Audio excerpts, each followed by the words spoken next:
Почнуваме со вестите. Најголем број на поени за изградба на новата регионална депонија за источниот и североисточниот регион доби локацијата кај селото Мечкоевци, општина Свети Николе. Ова не е конечна одлука, бидејќи советите на општините ќе треба да дискутираат и да одлучат дали е прифатлива оваа локација.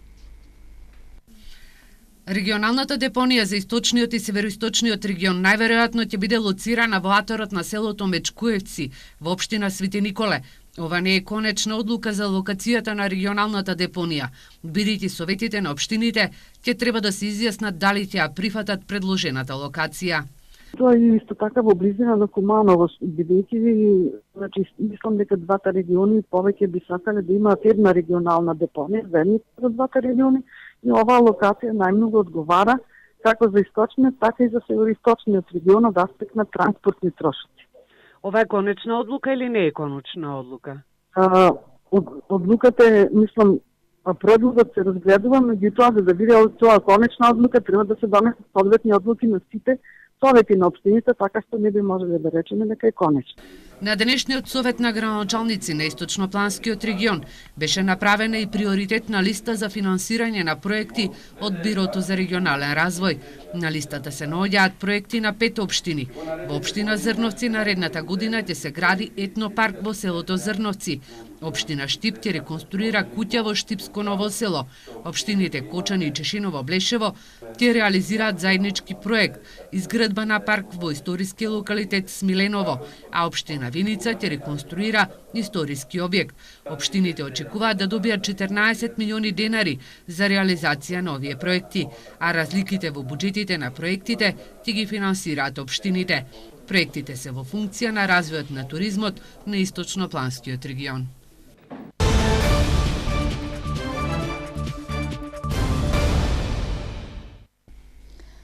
Семејното насилство е присутно, но официјално недоволно се пријавува. Се почесто насилство во домот трпат и децата. Оваа година секторот за внатрешни работи Штип поднесе 37 кривични пријави за семејно насилство. Брачните караници нетрпението кое често ескалира во насилство останува зад затворени врати. Семејното насилство се уште недоволно се пријавува, а се почесто насилство во домот трпат и децата, покажуваат анализите на граѓанскиот сектор. Се уште има случаи што се случуваат и што стануваат за затворени врати. Навистина на жртвите им треба многу најпрво охрабрување за да може да се осудат да започнат постапки и да ги завршат и да се ослободат од семејното насилство. Од Центарот за социјални работи вела дека немаат случаи на покрената постапка за одземање на родителско право поради насилство врз дете. Центар за социјална работа може да покрене постапка за одземање на родителско право, а родителското право го одзема надежниот суд. Досега имаме покренати, меѓутоа сите беа заради занемарување и запоставување на децата. Во случај на семејно насилство не сме покренувале постапки за одземање на родителско право. Освен жените кои во најголем процент се јавуваат како жртви, насилство дома трпат и мажите. Изминативе 10 месеци годинава, секторот за внатрешни работи Штип поднесе 37 кривични пријави за сторени 38 кривични дела во врска со семејно насилство, од кои најголем број се загрозување на сигурноста и телесна повреда. Советодавната група на граѓани денеска расправаше за семејното насилство со цел детектирање на проблемите и согледување на актуелните состојби со насилството присутно во домот. Во јавната дискусија беа вклучени представници од институциите во чија надлежност е превенцијата и спроведувањето на законот. Денешнава седница на Советодавната граѓанска група има очекувања да сублимира, абсолвира соодветни заклучоци од досегашната меѓуинституционална соработка, утврдените протоколи, потреба евентуална за нивно дополнување на доградување и се разбира предлози во функција на унапредување на состојбите, односно намалување на оваа појава, превенирање пред се. Насилството генерира насилници, меѓу другото на денешната трибина се постави прашањето за се пораното појавување на насилно однесување кај децата. Возрастната граница е поместена од 6 на 3 години. Не станува збор за хиперактивни или темпераментни деца како што мислат родителите, туку за агресивно однесување, а тоа е проблем на кој треба да се посвети поголемо внимание.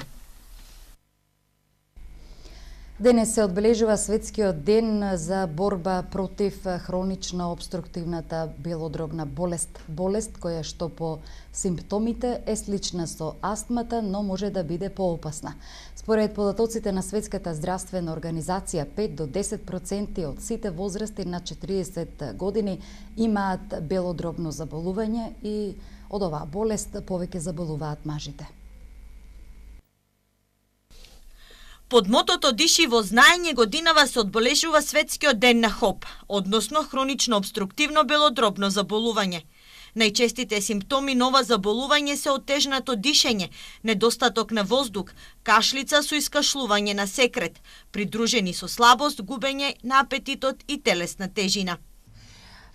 Астмата е болест која што точно дека не се лекува, меѓутоа се става под контрола, а додека ХОП, хроничната белодробна обструктивна болест, е болест која што е доста поинвазивна и има лош крај. Главната причина за настанување на ХОП е пушењето. Други ризик фактори се загадувањето на воздухот и професионалната изложеност на гасови или прашина. Некои случаи на ХОП се јавуваат како резултат на долгогодишна астма или генетски фактори. Со загадувањето, аерозагадувањето. Сето тоа се причина, бидејќи знаете дека веќе се изменето. И храната што ја јадеме, се прска со разни пестициди. Исто така, сето тоа се всушност потенцијални алергени. Загадувањето од моторните возила, сето тоа влијае за да се зголеми бројот на пациентите кои што боледуваат од алергиска астма, а воедно да се зголеми бројот на атопиите, односно склоноста кон алергиите. Според податоците на Светската здравствена организација, 5 до 10% од сите возрастни над 40 годишна возраст имаат ХОП, со поголема застапеност кај мажите отколку кај жените. Се проценува дека во следните години бројот на пациенти со ХОП ќе се зголемува поради повисоката преваленција на пушачи и глобалното старење на светската популација. Информација од Државната изборна комисија. Изборната кампања за предвремените избори закажани за 11 декември ќе почне на 21 ноември. Од Државната изборна комисија подсетуваат дека од денот на распишување на изборите па се до почетокот на изборната кампања, радиодифузерите и печатените медиуми не смеат да емитуваат платено политичко рекламирање. За прекршителите на овие одредби, Државната изборна комисија ќе иницира поведување соодветни постапки во согласност со своите надлежности.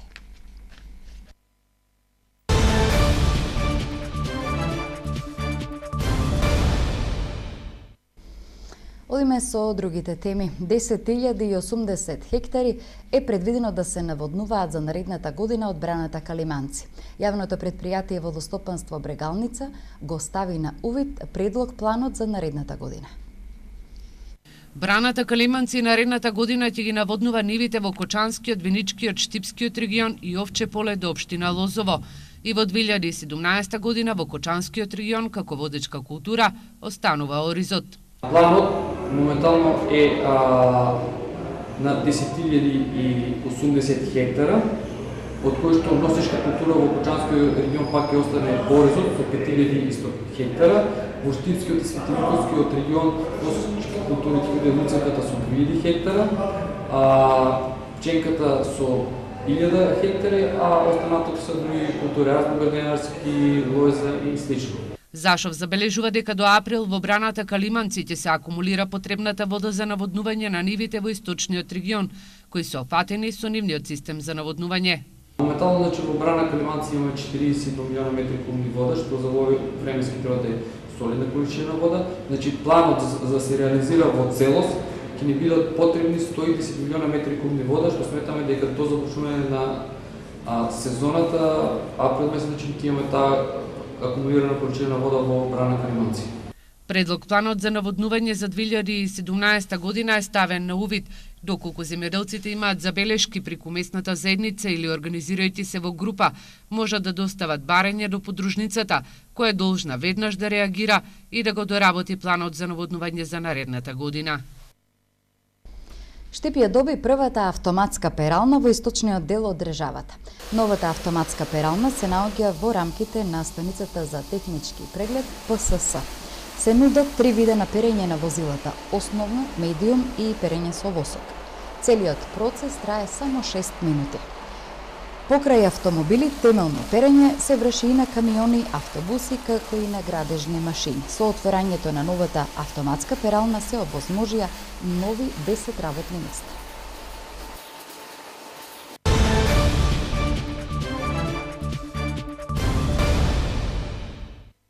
Во Штип се реконструира најголемата улица во населбата Пребег на улицата Велко Влаховиќ, ке се постават 6000 метри квадратни асфалт, а проектот чини 4 милиони и 200.000 денари. Граѓаните бараат општина Штип реализира, па така голем дел од штипските улици се асфалтирани. Дојде и редот за поставување нов асфалт на улицата Велко Влаховиќ во населбата Пребег. Ќе бидат реконструирани вкупно 6000 метри квадратни нов асфалт, а инвестиционата вредност е во висина од 4 милиони 200.000 денари. Претходно општина Штип и јавното предпријатие ИСАР го решија и водоснабдувањето кај зградите во населбата Пребег. Жителите се задоволни затоа што нивната населба добива ново урбано уредување. Решавање на еден деценијски проблем за граѓаните на населбата Пребег, пред се од инфраструктурен карактер. Значи, после толку години, мислам дека овој ден за нас многу значи асфалтирањето на нашата улица и претходното промена на цевките на водовода.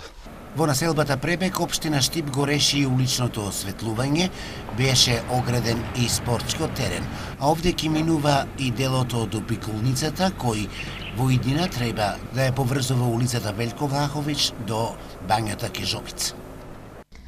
Со минатогодишните новогодишни украси, годинава ќе се украсуваат градовите од источниот дел на државата. Започна новогодишното украсување во речиси сите градови од источниот дел од државата. Новогодишните украси кои од денес почнаа да се поставуваат по најфреквентните улици, треба да ја доловат, но и да ја збогатат пред новогодишната атмосфера. Година во општините нема да се расфрлаат околу новогодишните украси. Општина Штип за оваа година од буџетот за украси ќе издвои нас 350.000 денари. Но ова не значи дека истите средства целосно ќе бидат потрошени. А веќе започнавме со тие активности, луѓето од општината се веќе на терен и ќе бидат опфатени пред се централното градско подрачје на почетокот, а потоа и останатите делови кои што вообичаено секоја година ги украсуваме, значи влезот на градот, потоа други важни улици во градот кои што се на прво место ударни и видливи. Оваа година имаме предвидено средства за украсување на градот, 380.000 денари. Трошење на пари за нови украси не се предвидени ниту во Виница. За оваа година е предвидено да се искористат минатогодишните украси и она што е во буџетот како мала набавка до 500 евра како надополнување на ова украсување. Инаку традиционално секоја година доделуваме награди и подароци на службите кои што таа вечер се ангажирани во нашиот град.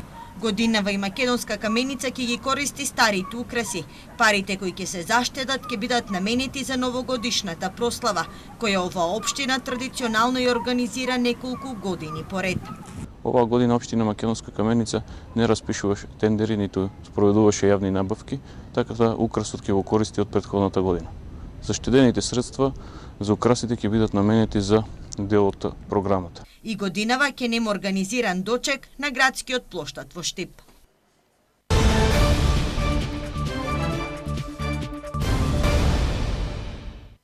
Во штипските градски гробишта се градат пристапни патишта и паркинг простор. Ке се асфалтираат вкупно 3500 метри квадратни. Вкупната вредност на инвестицијата е 2.400.000 денари. Локалната самоуправа и јавното предпријатие ИСАР ги реализираат активностите за асфалтирање на пристапните патишта во делот кај градските гробишта. Ке се уредува и простор за паркирање. Од денес започнуваме со асфалтирање на пристапните патишта овде во гробиштата. Исто така ќе направиме и паркен плац околу самата капела и од предната и од задната страна, за да може сите они посетители кои што доаѓаат овде да ги паркираат своите возила. Како што ветивме дека ќе работиме брзо, значи се тоа ќе се заврши за многу кратко време. Кај градските гробишта нов асфалт ќе има на простор од над 3000 метри квадратни. Овде ќе се асфалтираат вкупно 3500 квадратни метри асфалтни улици и паркинг плац. Вкупната вредност на инвестицијата е 2.400.000 денари, обезбедени од буџетот на општина Штип. Во овој дел има и нови гробници, а ќе се формираат и нови парцели. Имаме тука околу 250 гробници и се во продолжеток се отвори друга парцела и таму може има 130. Инаку на градските гробишта во Штип засега има 10.500 гробни парцели.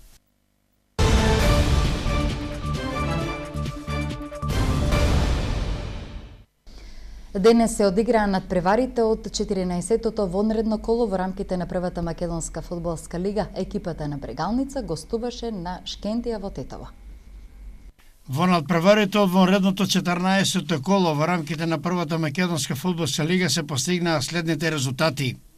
Пелиштер Ренова 1:0, Шкендија Брегалница 5:2, Шкупи Победа 1:1, Силекс Работнички 2:1 и Вардар Македонија Ѓорче Петров 4:1.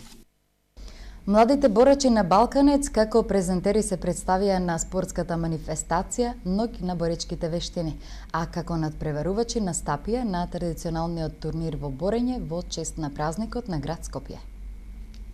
Во чест на денот на ослободувањето на Скопје во главниот македонски град се одржаа две боречки манифестации. Најпрви се одржа манифестацијата Ноќта на боречките вештини, на која беа представени спортисти од кикбокс, карате, бокс, борење, џиу-џицу, кендо, реален аикидо, самбо и џудо. Презентери во борење беа борачите на Балканец Александар Донев и Мики Николов. На меѓународниот турнир пак во борење, во организација на боречки клуб Тефигис од Скопје, настапија 100 борачи од Бугарија, Косово, Турција, Албанија и од Македонија. Борачите на Балканец ги постигнаа следните резултати. Серхан Шекиров го освои првото место во категорија до 38 килограми. Втори место во своите категории освоија Давид Мишев и Ненад Панов, а трети место во своите категории освоија Стефан Штериов, Стефан Димитров, Џан Демиров и Џан Назифов. Овде ја заокружуваме вечерашната информативна емисија на Ирис телевизија. Благодарност за вниманието. Имајте пријатна вечер.